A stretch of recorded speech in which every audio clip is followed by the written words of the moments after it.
Hey, it's Locksmith here. All right, we're going to go ahead and change the video here. Do another battery change on your remote. This is for your 3-button flip key remote. Let's go ahead and hit your release button. Now that it's open, you'll notice inside here, you'll have the seam of the 2 halves, and you'll see you do have a little line here. This corner right here is where you want to go ahead and put a little bit of pressure with your finger. So let's go ahead and push outward. And you notice the cover just came off.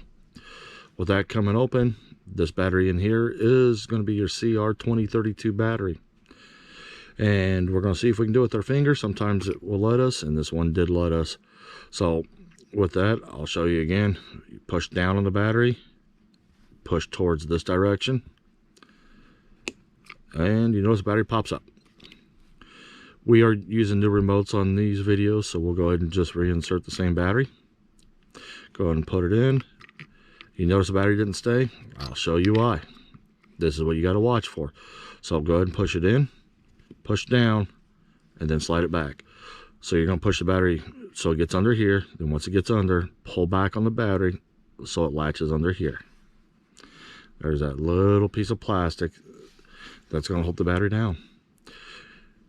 But if it wasn't in right, the battery would be popped up, so you'll know you'll need to redo it. Go ahead and take your 2 halves back together. So we'll put the back half back on and go ahead and gently squeeze the 2 together. Go ahead and put the flip babe back in. And there you go. You just changed the battery on your 3-button flip key remote. Thanks for watching SgtLocksmith.